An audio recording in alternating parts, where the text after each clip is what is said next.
They can hear us. Okay. But how are we gonna, okay, we'll just see how it goes. Whoever's monitoring it, just tell us if you're picking up the sound from South County, okay?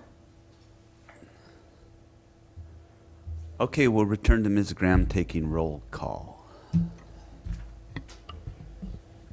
Commissioner Brooks, Here. Commissioner Blau, and Chair Farini. Here.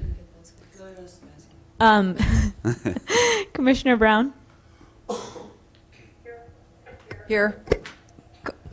Commissioner Cooney, Here. The mics are working now. It's working. So it sounds like your mics are working now. I don't think so. Okay, maybe not. I don't know. Maybe it's just it's just amplifying in the hearing room. Okay. Okay. Yes. Ms. Black, item 4, please. Thank you, Mr. Chair, members of the commission. Sorry for the technical issues this morning. Fortunately, this morning we only have one item on the agenda, and we are ready to move forward with that item. Moving to the projection report. We are scheduled to meet on March 30th, but as you can see, there are no items on that day, so your commission may want to continue that hearing, or cancel that hearing. On April 6th, 2 changes to note. One is we will be meeting in Santa Barbara, or in Santa Maria. It's okay. We'll be meeting in Santa Maria that day, and we will start at 1 p.m. because the hearing room isn't available until 1. And we do have 2 items on that day that are North County items. We already canceled your hearing on April 13th, so our next hearing, scheduled hearing is April 27th, and we do have 1 item on that day so far.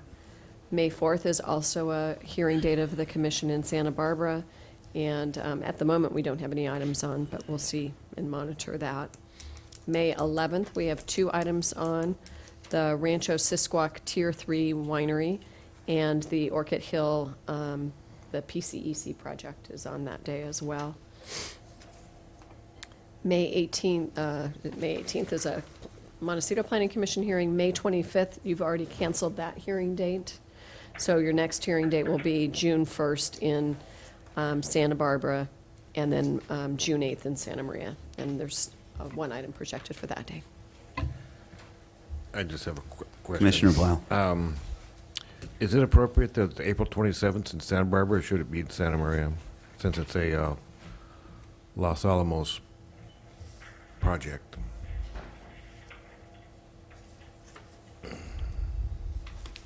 Mr. Chair, it is a Los Alamos, or Mr. Chair and Commissioner Blau, it is a Los Alamos project, but was put on that hearing date, I think because the applicant wanted to get a hearing date as early as possible. We can certainly monitor that and see if that's a day we can switch to Santa Maria. Santa Maria? Okay, thanks. Any other questions or comments on the projection report? Did you want to go ahead and cancel the April? Can we get a motion to cancel? I'll move we cancel the hearing Or March, I'm sorry, March March 30th. 30th. I'll second. So moved, all in favor? Oh, roll call, okay. Commissioner Brown, Commissioner Cooney, Commissioner Brooks, Aye.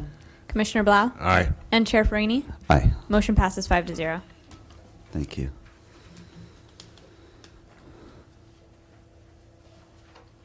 So, public comment, do we have any public comment speakers who would like to speak on items not on the agenda today? None in Santa Maria, Santa Barbara, no? Okay. None here. Okay, now we'll move on to Planning Commissioner informational reports. Nothing to report there. And on to the February 24th minutes. I'll move for approval. I'll second. And roll call vote, please. Commissioner Brown, Aye. Commissioner Cooney, Aye. Commissioner Brooks, Aye. Commissioner Blau, Aye. and Chair Farini. Aye. Motion passes 5-0. Can you, Just a suggestion, but maybe mute the telephone in Santa Barbara. I think your microphones are now working. I'm not sure, but I think I heard the microphone work. Is my microphone working? Yes. Yes, thank you. Now it's working, so we'll kill the phones. Well, we'll move on to the director's report. I think I heard him down there. Dr. Russell? Good morning, Chair Farini, Commissioners. Pleasure to be here. I have a brief report since your Planning Commission of the 24th. There have been a couple hearings at the board. On the 1st of March, we brought a report on the ExxonMobil emergency trucking permit to the board. There was also another emergency permit report, the Klein Bank stabilization in the Los Alamos area. And we set the hearing for the Isla Vista Master Plan, which goes to the Board of Supervisors next week. So we expect that to be a pretty important and well-attended hearing. So that will be something that you may very well be interested in. And we were going to have the Coastal Resource Enhancement Fund allocations for this year, but we had to pull that. And the reason being is that we have to reassess the amount that is charged the various oil platforms that contribute into that, because the fact that there is currently no oil in 901 has some effect on what they are charged. So we will be reassessing that and then coming back to the board in early June before the actual formal budget hearings. We expect that there will be a somewhat reduced availability of funds to distribute. On the 8th, we had an emergency permit for the Myers boulder removal from a creek down here on the south coast. We had Pacific Coast Energy Company CPCAN number 99. And there was some discussion of that because the actual follow-on permit for all these CPCANs is also a expansion of their current operation permit that will be coming to the Planning Commission in late spring. And there's basically a series of alternatives that can be chosen, including a CPCAN-only alternative. So that will finally permit the CPCANs and possibly more. And after that, the environmental document will be able to be relied on, so we won't have to do emergency permits should there be any more SEEPs. There was also a set hearing for the field appeal of the Santa Rosa Road Winery, which will be going on the 15th next week. And we also had a Verizon Telecommunications at the Mission Baptist Church on Rucker Road. That one only went to the board because of a consistency rezone, and no one spoke. So it's one of those rare circumstances where there's absolutely no opposition to a telecommunications facility. And the final thing that I'd like to mention is that the Coastal Commission hearing on Friday, there's 3 items that may be of interest to your commission and others. The Summerland Community Plan is finally going in front of the Coastal Commission. We do not anticipate really any issues or problems with that. Our general package that we submitted in 2014, the Noel Langle zoning cleanup package, that will be going. And also the Car Cabana will be going. And if you remember, your commission approved the CDP that authorized retroactively the alterations, the structural alterations, the caissons that were placed underneath that structure to keep it from falling into onto the beach. And the Coastal Commission appealed that to themselves, and that is finally now, quite some time later, going to be heard on Friday. The staff recommendation is to deny the CDP, and we'll see how that goes. That's what I have. If you have any questions, I'm happy to respond. Okay. Commissioner Brooks? Yes, thank you. Dr. Russell, I had asked probably 2 meetings ago regarding the emergency permit for the Exxon trucking, which, overall, I do support that. However, I did have a question about if there were any conditions regarding the tankers stopping between point A and point B. And you had, was that part of the conditions, or is there any language in there? Mr. Chair that. and Commissioner Brooks, I think I answered that question when you asked it last time, and there was not Okay, a condition there was not. about stopping. Okay. But Thank- we don't believe they will. The trip length is fairly short, and we believe that they want to complete the trips as expeditiously as possible. So we don't expect truckers to stop in between Las Flores Canyon and their destination. Okay, I remember we did have that discussion, but then we were going to maybe look at it. That, fine, I just wanted for my own information. Thank you. Commissioner Blau? Yeah, I had a call from Mr. Carr yesterday or the day before. He was questioning whether apparently he's under the impression that the Coastal Commission is considering changing the rules to where you can't repair any historical property in the Coastal Commission area. Is that not the case, or was he incorrect, or do you know about that?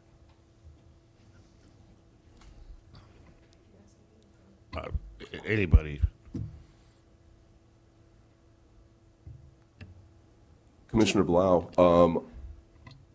it's a little bit hard to hear, and so I'm not sure whether Diane is answering that question or not, but I'm not sure how far we can go into this item. It starts to get fairly complicated. But the short answer is that the in the general package, the Coastal Commission is clarifying what already is the case, which is that although there is an allowance for doing structural alterations to a legal nonconforming structure which is historically landmarked, it is not an exemption and must be considered in the context of the coastal resource policies that apply. They are making a suggested modification which makes that explicitly clear, but does not change the circumstances that exist today, really. That answers the question. Thank you.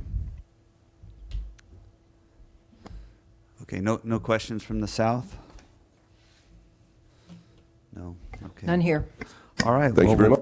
Very good. Thank you, Dr. Russell. We'll move on to the standard agenda. Ms. Graham, would you read item 1 into the record, please?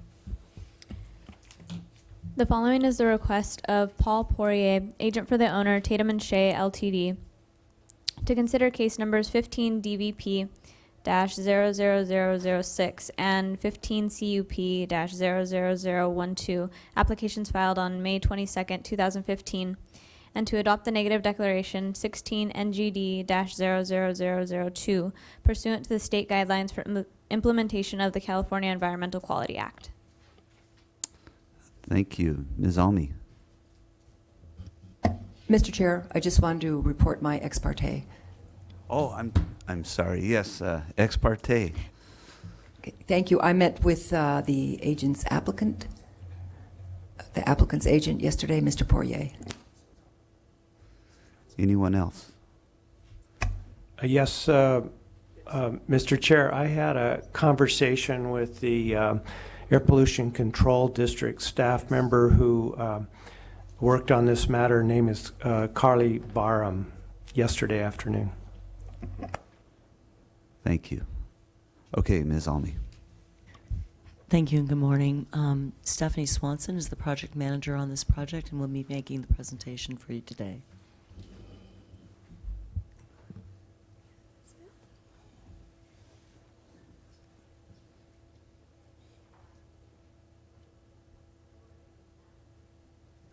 Thank you, Leah. Good morning, Commissioners. Today we're looking at case number 15 DVP6 for a proposed Starbucks coffee shop and 15 CUP12 for an associated conditional use permit for a drive-through facility.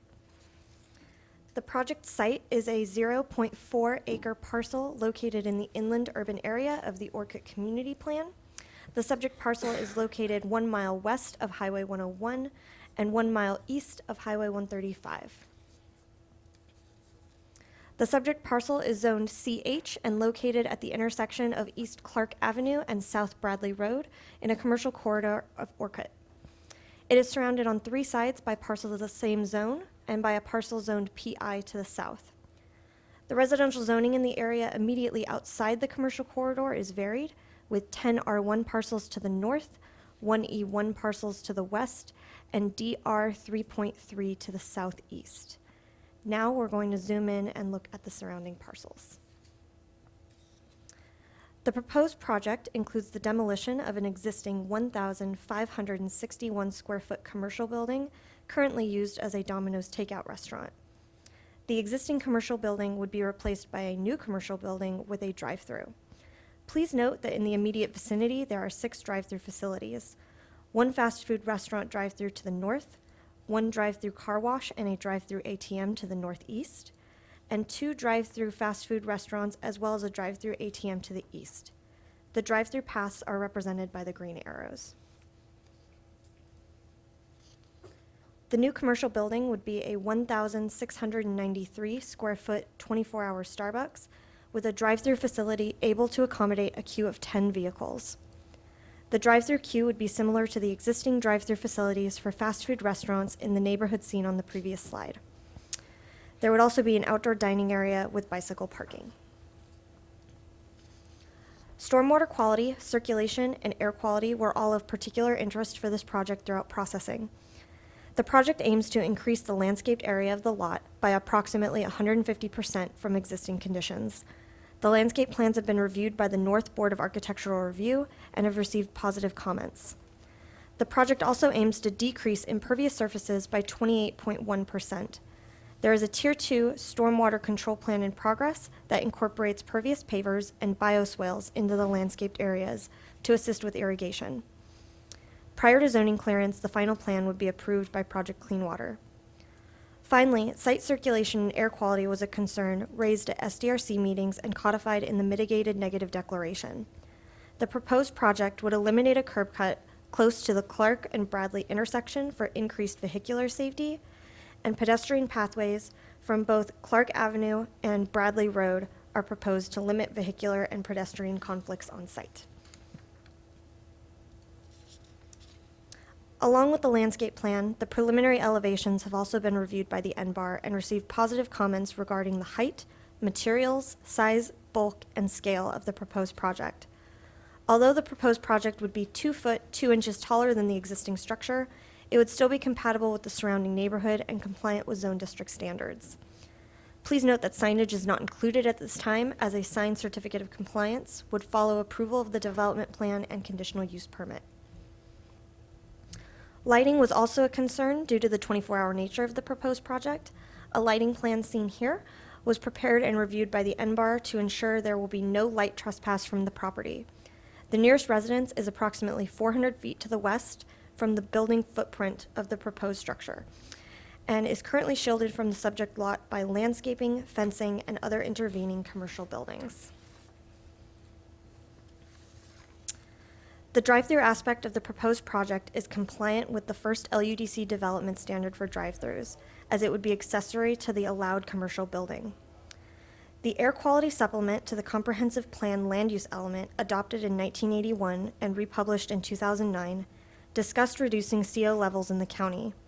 One proposed aspect of CO reduction was a prohibition of drive-throughs, which influenced the second LUDC development standard for drive-throughs related to air quality.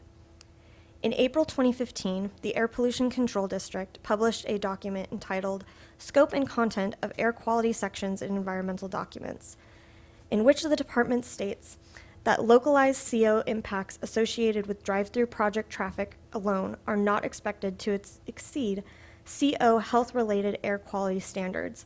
Therefore, CO hotspot analyses are not required anymore.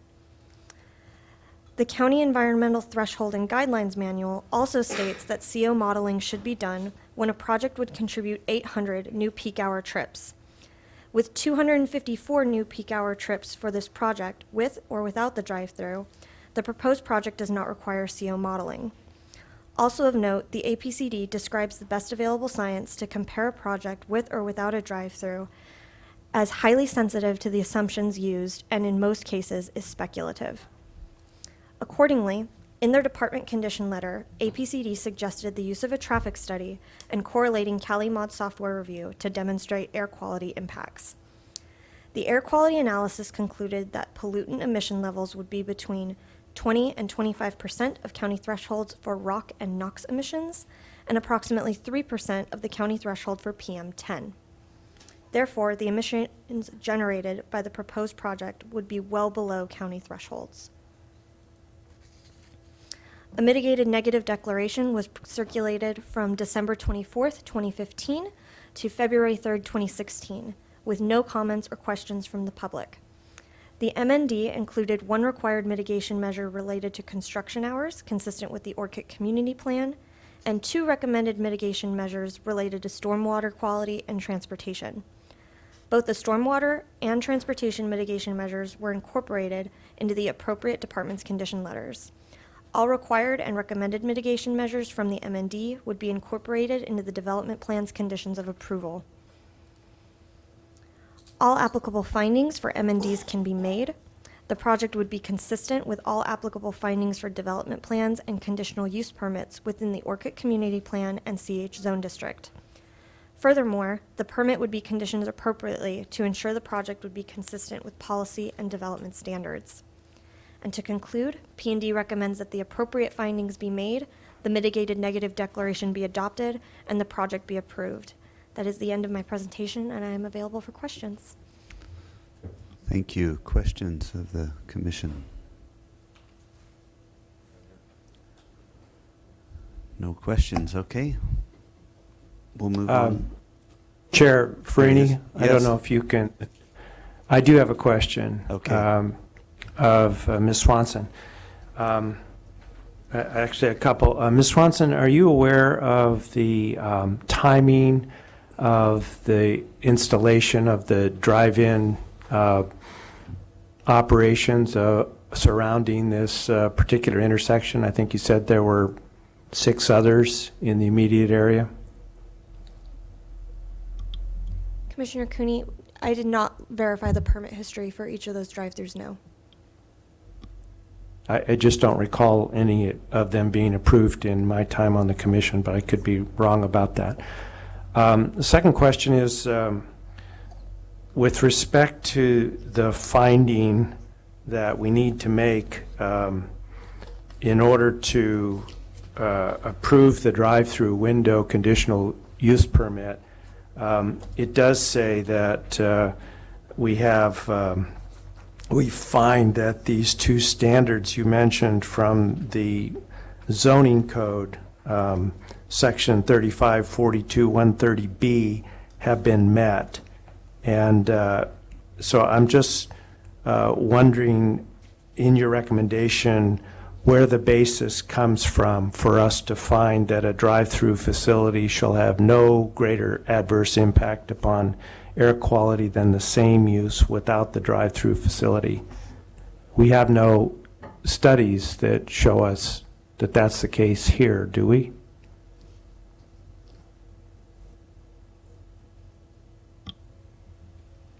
Mr. Chair, Commissioner Cooney, we do not have a specific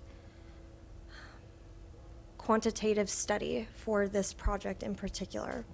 We do have the CaliMod data used to determine air quality impacts for the project as a whole, which determined that the project was far below any levels of significant with or without the drive-through. The CaliMod data that we used under the direction of APCD cannot be used to verify the differences with or without a drive-through. A separate study would be needed that would be variable and speculative. Is that true with regard to greenhouse gas emissions that would be emitted from the use of a drive-through window? Mr. Chair, Commissioner Cooney, the study would be variable depending on how long you assume cars are in the drive-through, how long you assume it takes a car to park, go in, for the customer to be served and to leave, whether or not they are staying at the Starbucks for an extended period of time, whether or not the cars are electric or hybrid, what kind of engine they're using. There are many different variables and many different assumptions one would have to make to find those quantitative data, and it would be easy to manipulate. Okay, well, just to understand your recommendation, then you're saying because we can't measure this accurately, we shouldn't try, and we don't need to make the finding that the drive-through is any has any potential for adverse impacts greater than without the drive-through window. Am I correct about that? Mr. Chair, Commissioner Cooney, staff was recommending that based on the air quality analysis that we did perform, that it was far below any levels of significance. We can move forward in getting a quantitative air quality study done if you would like. Okay, well, we can talk about that later. Those are my questions. Commissioner And Blau. Mr. Chair, excuse me, I just have another question as a follow-on from that. Doesn't the, excuse me, boy, this is pretty loud. It doesn't the sort of the same variables apply to the ROx and NOx calculation that would be needed as for the greenhouse gas emissions? In other words, there's just a lot of variables depending upon what people do or what kind of cars. Mr. Chair, Commissioner Brown, that is correct. Okay. All right, thank you. Commissioner Blau. Yeah, I just wanted to point out, especially to the commissioners to my left who may not have been here, at some time, I think it was 4 or 5 years ago, we had someone from the environmental, oh, hang on a second. Thank you. And I can't pronounce her name, but it's about this long. Thank you. Vijaya Jamalatka? Okay, even you had trouble with it, right? And anyway, what she pointed out was that although there is perhaps a little more carbon dioxide that's generated by the drive-through, it's a whole lot less of the other gases, especially NOx gases. Because what she told us was that when your car is running and warmed up, your catalytic converter is basically knocking down the NOx and the other bad gases that a car generates. So to actually turn it off and turn it on again 3 or 4 or 5 minutes later puts more adverse gases in the air than letting the car just sit there and run. And it was about a half an hour lecture when she went through the whole thing and explained it that way. So although there may be some additional carbon dioxide created, as far as the other gases are concerned, no, it's just the opposite. There's less of them. If I'm wrong, staff can tell me that's wrong. Commissioner Brooks. Yes, thank you, Chair Farini. I had also underlined on page 16 and 17 of the staff report, and this was the APCD commentary about drive-throughs. I was going to ask this later in the hearing, but I'll just tack on to what's already been said. I'm looking at the language on page 17, and they're talking about the emissions scenario changes if vehicle operators turn off their vehicles while waiting in the queue. Maybe this is kind of reflective of what Commissioner Blau just talked about. I mean, I was very, very surprised reading this commentary from the APCD, and I really need somebody to explain that to me a little bit more thoroughly, maybe as we come back to this. But to say that, well, you know, there's no significant impact, but then to say, well, maybe if they turn off their vehicles while waiting in the queue, that might affect it. It just seemed very strange to me. So maybe we can come back, you know, after we hear from the applicant and go into this a little bit more. I just had not seen the study. It's very new to me, and it was very surprising. So that's all.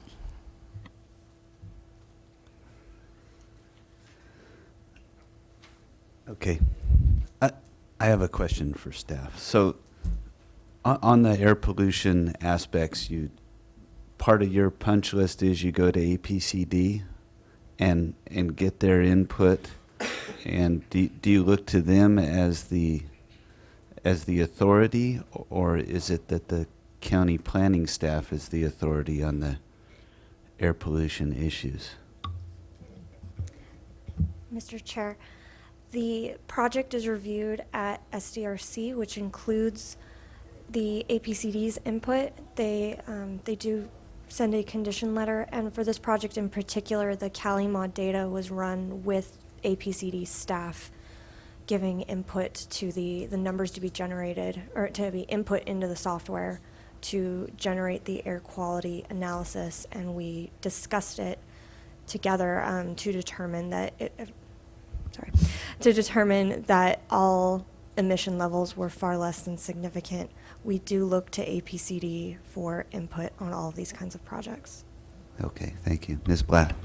So, Mr. Chair, just to clarify, the APCD is not responsible for our development standard. So we have two development standards, one that says the drive-through is accessory to a permitted use, and the other is the one we're talking about, that a drive-through facility shall have no greater adverse impact on air quality than a similar facility without a drive-through.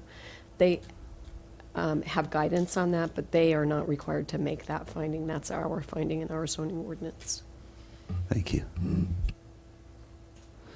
Okay, does the applicant have a presentation?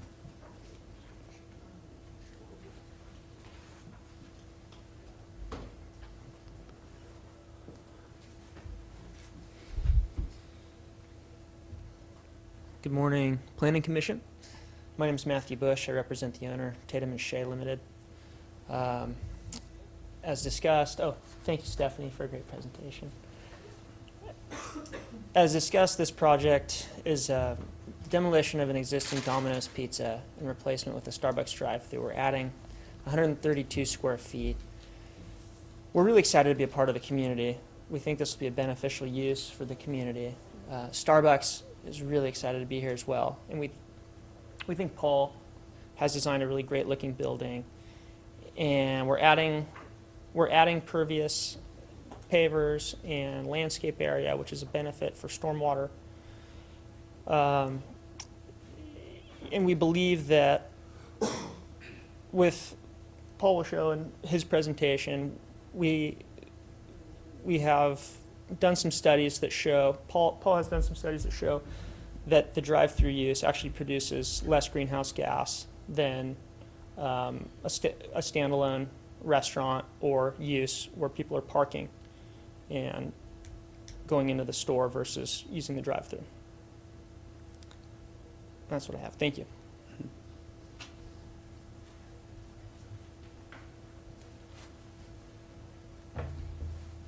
Hi, I'm Paul Poirier, the architect for the project, and I've done 13 Walgreens around the state, and so this comes up quite often.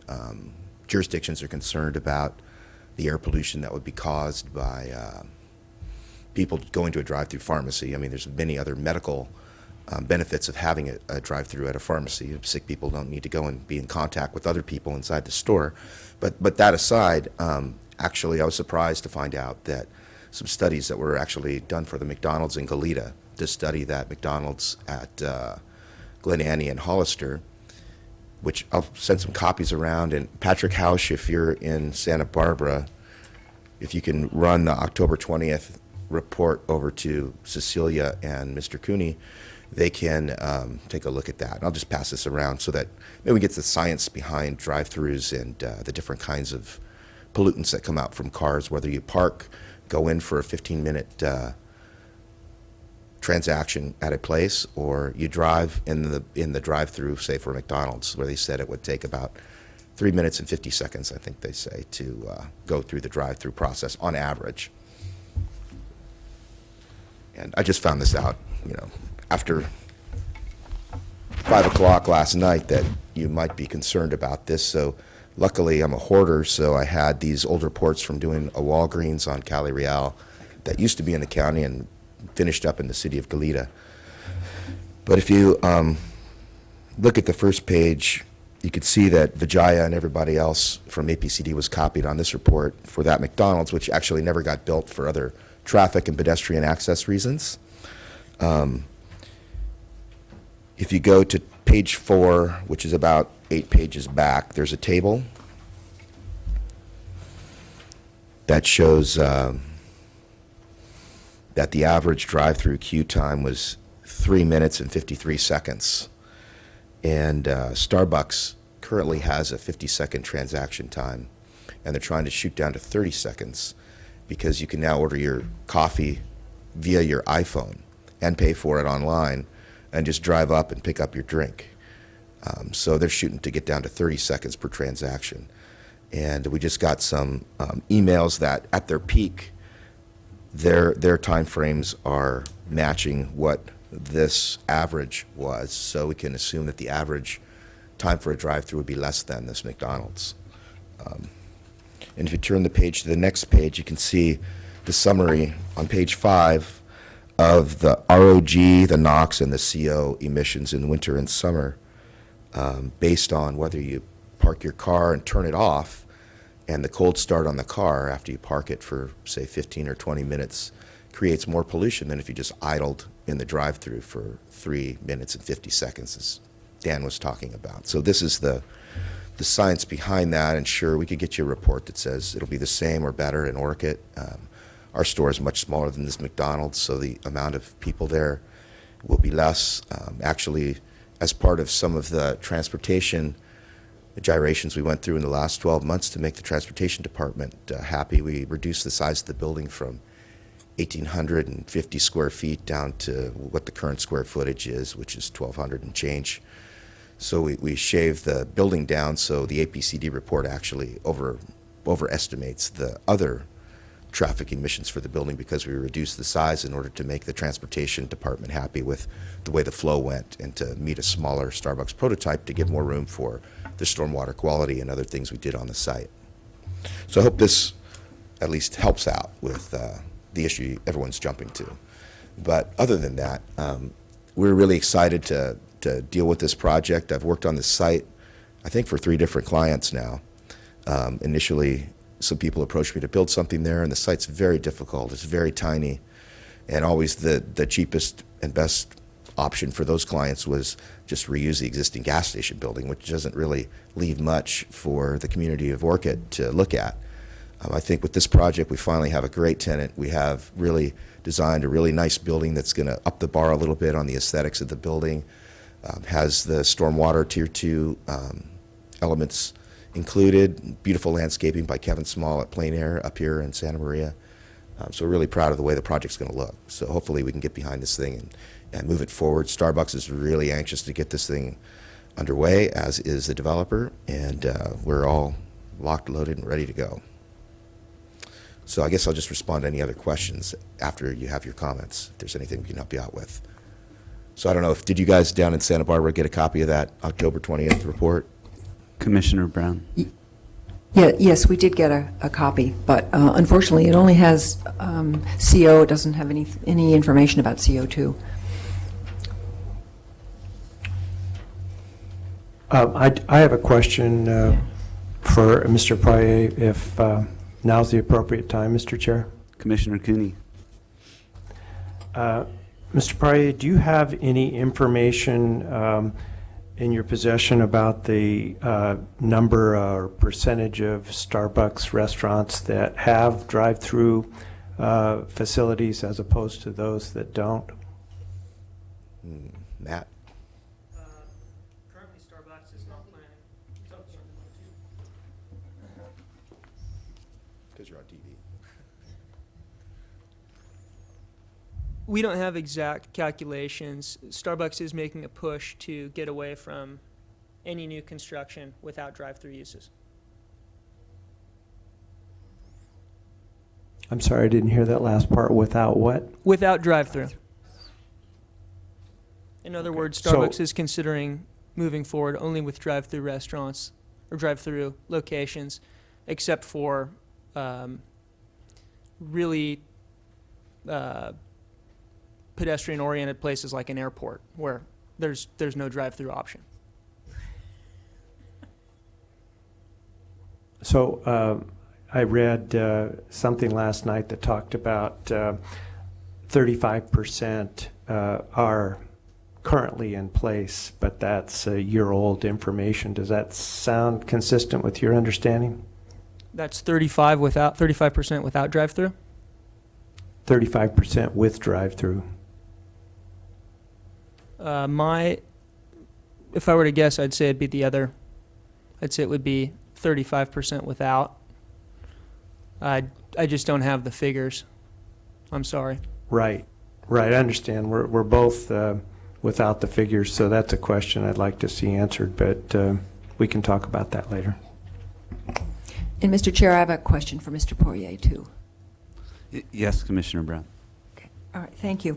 You know, it seems like the amount of space for the cars at 10 is based upon some factor that Starbucks uses that says we expect to need to have this amount of queuing.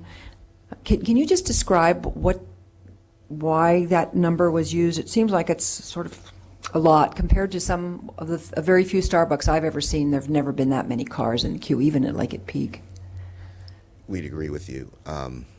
I think that the number of car queuing was the issue with the transportation department. Starbucks prefers a 6-car queue. We used to have the drive-through on the back side of the building, but in order to satisfy the transportation department, we needed to provide a 10-car queue. We had to move the drive-through to the south or the east side of the building so that it faced Bradley, to extend the number of cars that could queue up, because we were so concerned that more than 10 cars would queue up there and they'd be queuing right out into the street. So we did not put that in there because Starbucks doesn't think that many cars are needed, but we did that to accommodate the transportation department. And that was kind of the reason we also had to reduce the footprint of the building. Okay. So that is a concern, that if this is wildly popular, that if there is a car coming in from Clark, it could be hanging over the sidewalk and stuck out in Clark. And It's not a I mean, is concern that- because we have 4 extra parking spaces from what we think we need. Okay. Well, not parking All right, spaces, thank- but queuing spaces. And transportation was fine with that. All right, thank you. Commissioner Brooks. Yes, thank you, Chair Farini.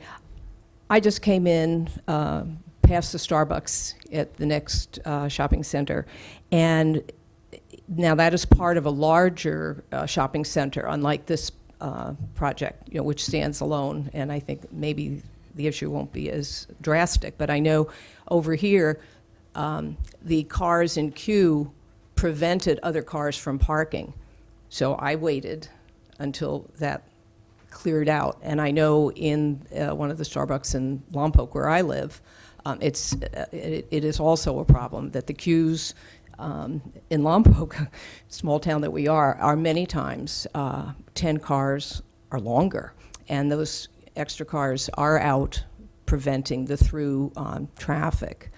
So I guess my other concern is what prevents the cars from going in by way of Bradley in front, what I'm looking at is kind of the frontage on Clark. So you have almost 2 queues at one point. You could, because I see it, in the Lompoc one, you have them coming from both sides. So, I mean, is your plan for that to have some kind of directional help for the customers coming in? I think that the other drive-through location has the drive-through window on the back side of the building, not on the far side of the building, so they probably have a 6-car queue. That's why we did move the drive-through window to the farthest spot, so that as soon as you're there, you're not driving through an empty lane. The entire lane length is being used to queue cars. And so that was what we were dealing with transportation, because they saw the other Starbucks was very popular and they didn't want to have the drive-through window where it normally is. They wanted to push it to the far side, so that as you go counterclockwise around the building, that whole drive lane is being used to park cars that are waiting if they're there. So with transportation, we think that we have a site that won't have those problems that maybe are evident where the drive-through lane is on the back of the building, because transportation was on top of that. Also, I think that the changes that they're making with the way that you are able to order and pay for your coffee remotely before you arrive will also greatly reduce the amount of time that people will have to wait at the drive-through window if they have the foresight to order in advance. One more? One more, yes. I had asked staff about this question, but they thought that perhaps the applicant could deal with it. At our Starbucks, I think it is 24/7, as this one will be. And there is an outdoor patio area. And I thought about this when I was reading through the noise impacts. We have, for better or worse, our Starbucks is kind of the place to go for young people in the evenings. We don't have a lot of alternatives. And I know I've driven by the Starbucks in town, and there sometimes could be a dozen, 20, young people, congregating. That's fine. I guess they have their coffee. But how do we look at noise impacts from, let's say, if it's 10 o'clock at night, I don't know if there's a curfew for young people.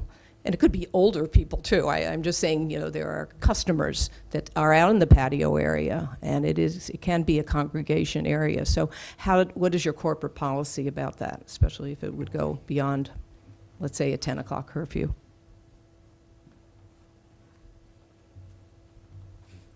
Commissioner Brooks, I have not discussed that with Starbucks.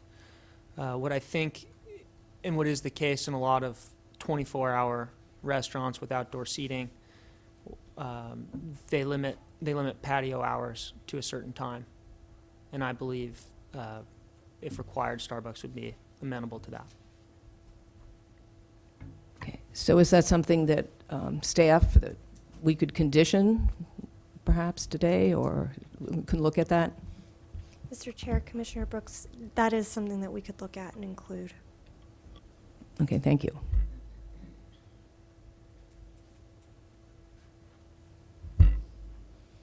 Any other questions? No questions. Okay, thank you. Thank you.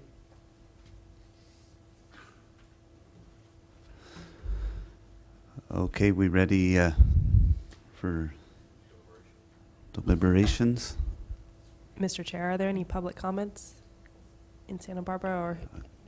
Any public comments down there? There are none here.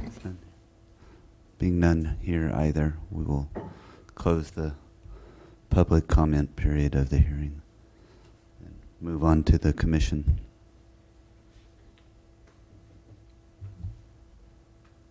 Well, this is Commissioner Blau. This is a 4th District thing, am I correct? Yes. So how did you want to proceed, since you're the 4th District Okay, Commissioner? all right. So on the noise that Commissioner Brooks brought up, usually that late in the evening in our area is not the most inviting to be outside. I almost think that's a self-policing by the the environment surrounding the area. Cold, windy, foggy, but there will be nice evenings.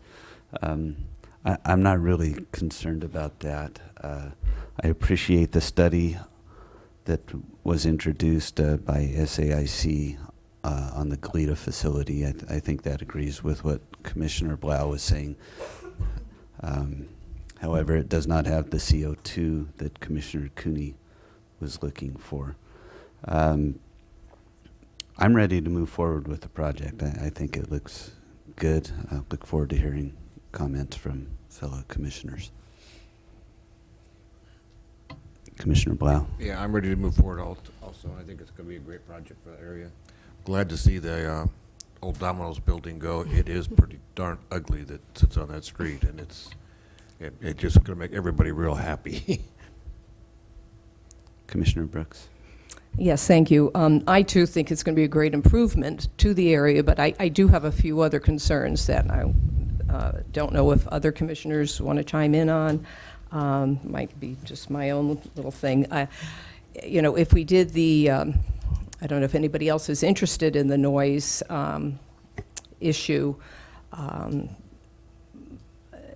Lompoc's weather isn't much better than Santa Maria's, and I know that's a warm spot, and, it could be because, I don't know if they put out the night, the heaters. I don't know what the policy is in the Lompoc and why it's so attractive to the young people, but, if others think that it might be an issue, even if it's midnight, it doesn't seem there's no residences close to this particular location, but, or maybe it's something that we come back, I don't know, if we don't do it now, can we not do it, if there's a complaint or anything.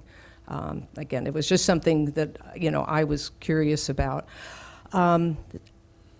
I had asked staff, and I guess it's our sign, we don't have a signage element to this right now, but one thing I noticed when I went by and at the other drive-throughs and some of the other businesses at the corner, a lot of signs that are not permitted, light poles with cigarette, large cardboard corporate type signs that are being attached to the light poles at some of the businesses.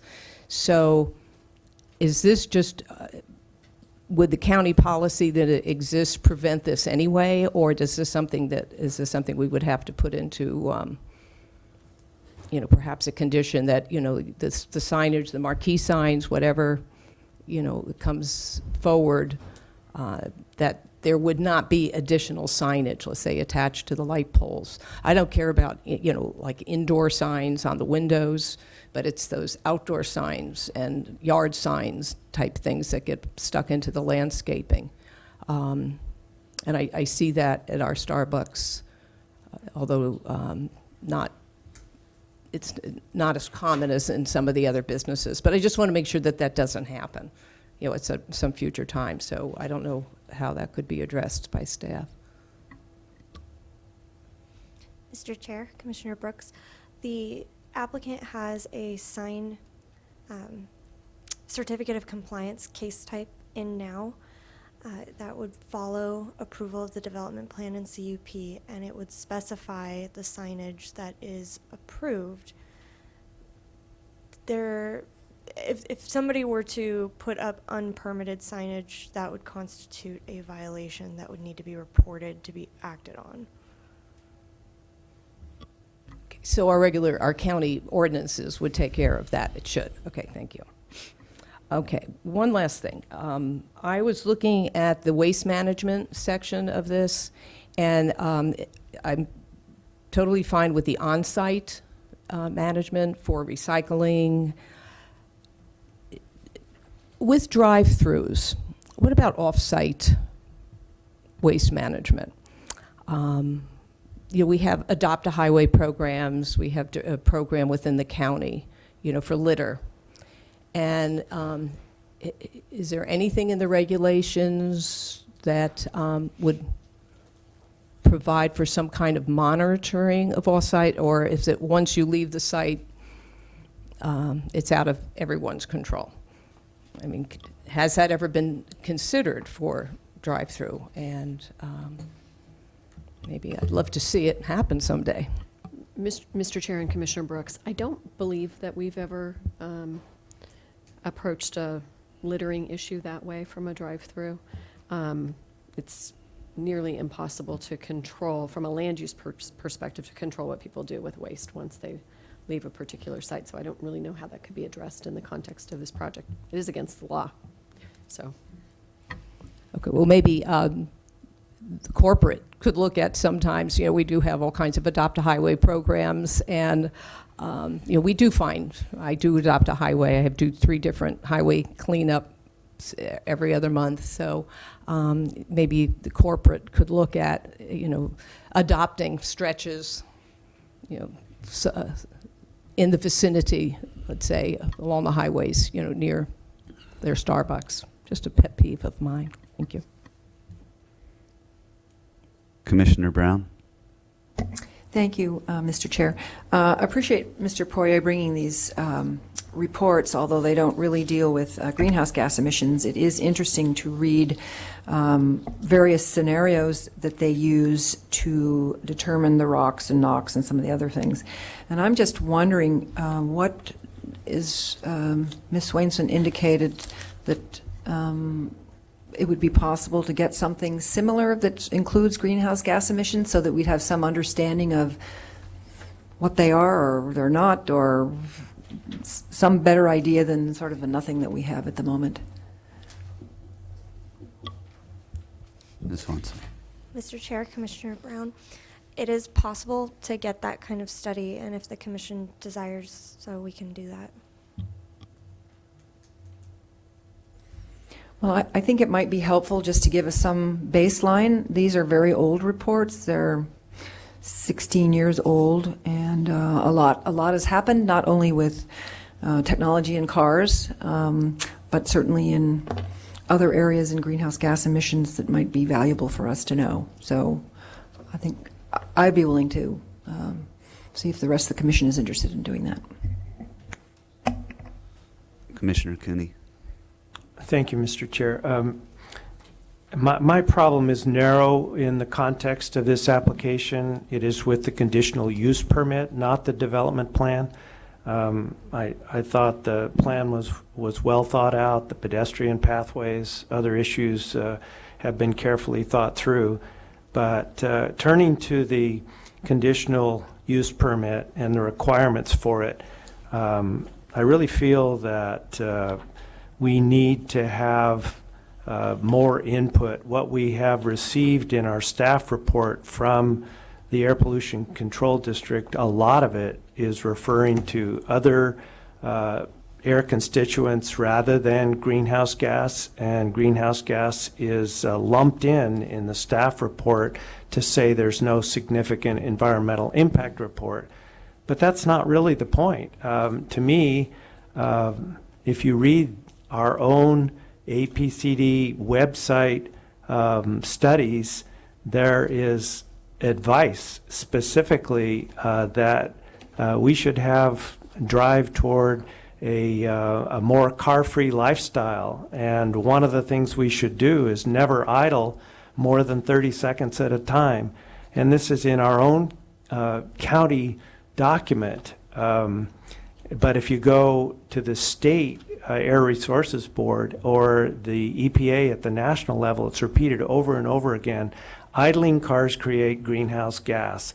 We have a greenhouse gas problem in the world, in the United States, and in California. We may not in Santa Barbara County, but we all kick in to the rest of the atmosphere. And to me, we've had this discussion before in other contexts, it's incongruous for the Air Pollution Control District to, on the one hand, say car idling is a problem, and on the other hand, say to our staff that it's impossible to say whether it's worse with a drive-in facility or better.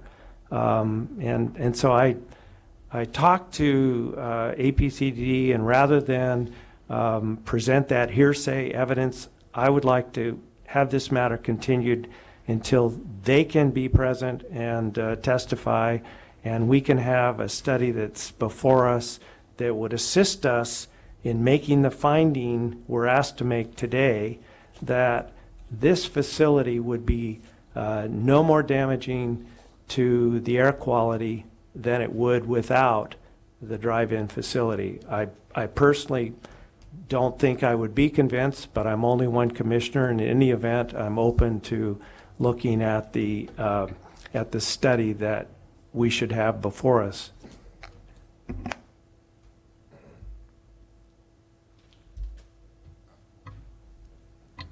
Commissioner Brooks.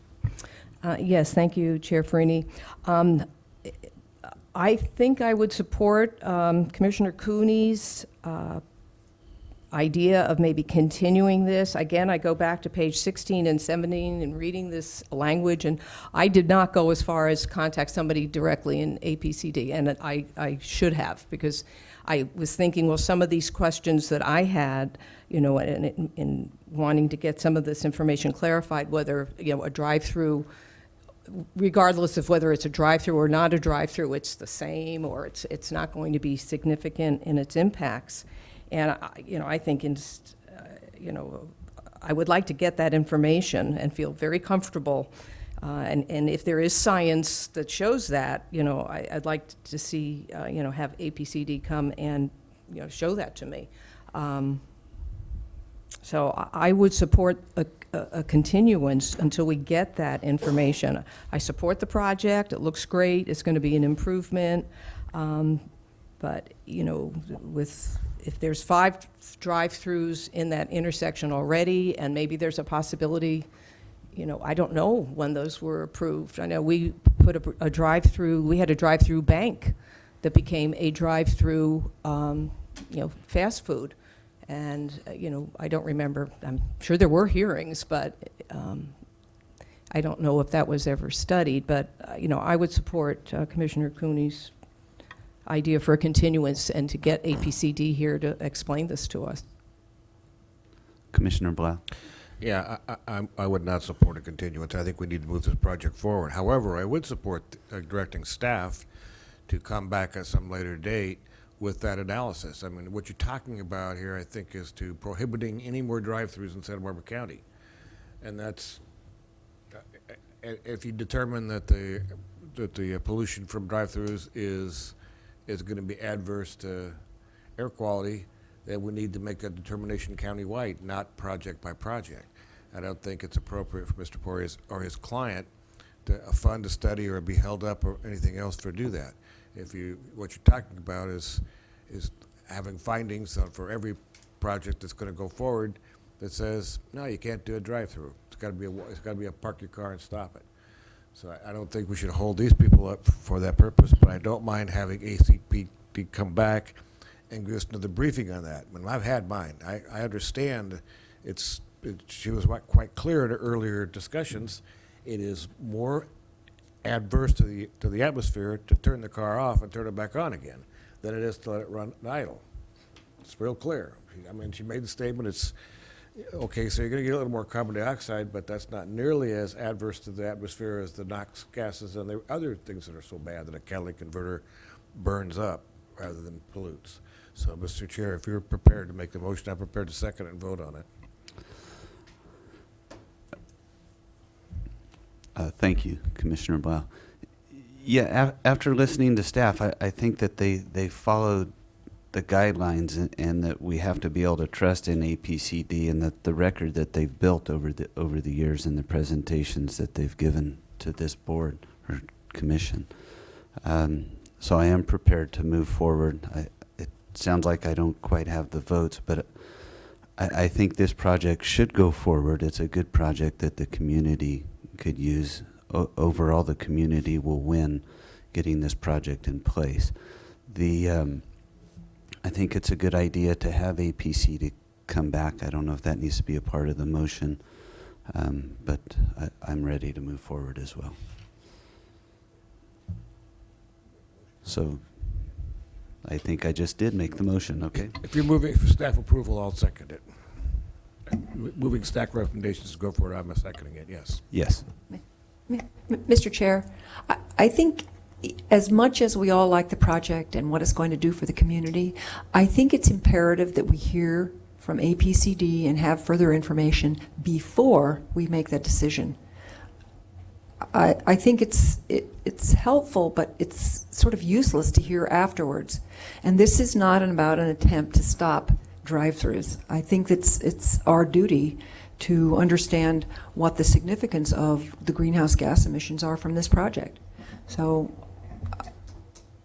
I just think we need to move forward in that way and not just approve it blindly. Thank you, Commissioner Brown. I don't see it as blindly. I see that we have the letter from the APCD approving the project.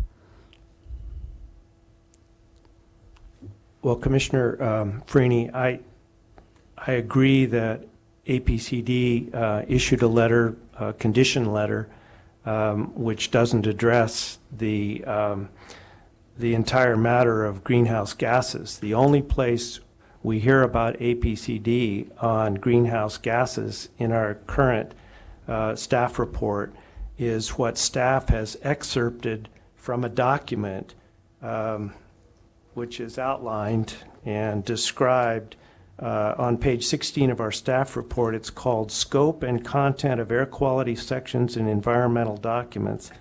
And we don't have that particular document in front of us. But suffice to say, I think if we have an opportunity to do so, we would learn a great deal about the position that APCD has with regard to greenhouse gases and with regard to drive-through restaurants in particular. I don't see that that it's going to be a huge involved study or that it's going to take a lot of time, but I agree with Commissioner Brown. We'd be foolish to approve it. And the question I have is, would the applicant rather have a turn down that they can appeal to the Board of Supervisors or continuance to present a study? I think, if I were the applicant, I wouldn't want this commission to vote against the project as a whole based on this one issue.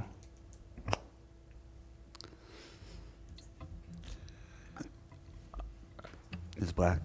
Mr. Chair, you may want to ask the applicant if they would prefer to have a denial. I have consulted with staff, and we think we could return on April 6th with the information that several of the commissioners are requesting, if that's the desire of the commission. That's a great help, thank you. Applicant? Yeah, we've been being processed by the county for over a year on this project that, I think everyone can agree it's going to be great for the community. It's unfortunate that we didn't find out till 5:30 that this was an issue yesterday that you guys were concerned about. It would have been very helpful to hear from APCD if they had a concern about it much earlier. You can clearly say that Starbucks won't go to this site or spend any money there without the drive-through, because their new prototype store is to have a drive-through at all their locations. Of course, we don't feel like the process of appealing to the Board of Supervisors is a viable one, clearly, but we are trying to fast-track this project for Starbucks because we're trying to make up the time that it took for us to work out the building square footage and the transportation layout and the 4 additional parking queuing spaces and the drive-through. So we actually have already submitted to the building department at risk with the project, but I guess the timing of all of that would be contingent upon the appeal period. I don't know if there can be a condition that just says APCD will make the findings that there's no adverse effect, or if it just has to be open to public discussion here, So we can have the reports done, but it'll take a week, or we'll have to just call the guy and find out how quickly he can get it for us, but. So, Mr. Chair, I think Yes. there's 2 options. You either take action on the record that you have today, or you continue it and get additional information. And Right. like I said before, I think we can come back on April 6th. But I don't think it's an option to delegate your authority to another agency to make a finding. I'll just make one comment, and maybe I should just ask Commissioner Brooks. To tell you the truth, you could do the report and come back. I doubt seriously that our 2 South County commissioners would approve it regardless of the report said. You heard Commissioner Cooney say that he's not inclined to do it anyway, and that they're not inclined to do drive-throughs. They don't like them. I've seen that for 8 years. So Commissioner Brooks, the issue is this report important to you? Are you prepared to approve the project today? That's the question. This report would be important to me. I have all kinds of questions, comments, underlining in this section. And the project is, I do like the project. I think we all do, as far, I hear that almost unanimously. I'll tell you what, I'm not very happy. I don't like what I'm reading coming from the APCD. And again, I'm not a scientist, but, there are statements, there are contradictions here. And I think, having APCD come to us, explain this policy, and again, in context of your project, I think it wouldn't be that complicated, and I think we would feel much better approving the project. I mean, to make the finding based on all the questions I have here, you know, with me for today, I don't think I could do it. I would like to hear APCD come back. I had talked to staff about these issues, but again, I was kind of put off, well, you know, APCD, you know, did approve this, or they did send their letter, you know, with their conditions, but it really didn't satisfy me. So I think a report with APCD here, you know, let them tell us, and then, you know, we can move on with the project with all that information in front of us. So that's how I would like to have the report in context of this project. So I think that brings it back to what Ms. Black's suggestions were. There's two paths. We can bring it up for a vote. You're going to lose 3-2. That's what it sounds like to me. Yeah, what's the Or appeal you can period? wait until April 6th and get the report. Yeah, I think we'll just have to wait, because the alternative is we'd get the report and then resubmit, would be on the May meeting. So I think we would request to be continued, you know. And we will work with APCD to get the parameters of the study you want. Is that what we need to do? Ms. Black? Mr. Chair, we'll work with the applicant if they choose to continue to April 6th and do everything we can to get the study done for your commission's review and have APCD here on April 6th. Okay. Commissioner Blau. I'll just make one final comment. The only thing that they're going to come back with, well, I've already heard from them, so I know what they're going to say. The difference is that you're right, an idling car does produce more CO2 gas than one that's turned off. So if it's the global warming issue, for the CO2 gas is more important than the gases that could kill you, you know, that's going to be the problem. So I don't know that your study is going to do any good. We've already heard from ACPD that that's what the differences are between the idling car and one that's turned off. So, I mean, if you're a global warming advocate that thinks that it is a man caused by man and not by other things, you're not going to get an approval. So my concern is that you wait till April 6th, you don't get approval then, and now you're just putting it off. Whereas if you let it get denied today, take it to the board, and I'm pretty darn certain they're going to approve it.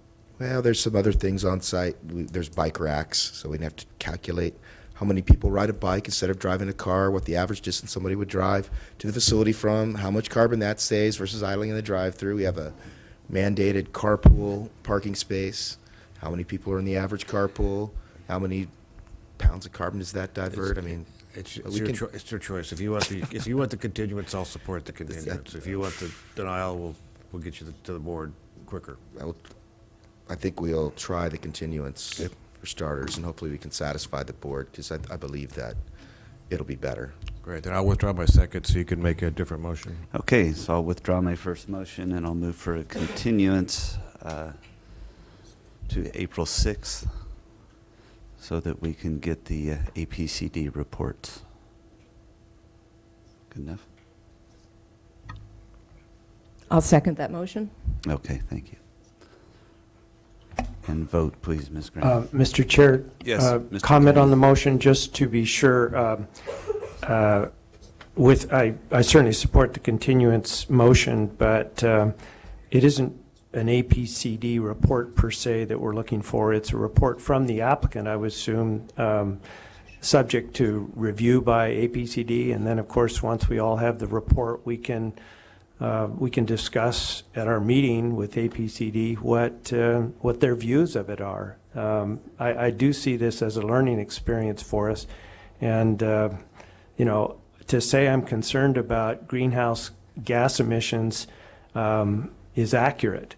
But to say that I would never approve a drive-in facility is not. There are measures that can be taken to offset the effects of the drive-in, for example, that would make it more acceptable. So I don't want the applicant to think that this would be a useless act, or you, Commissioner Blau.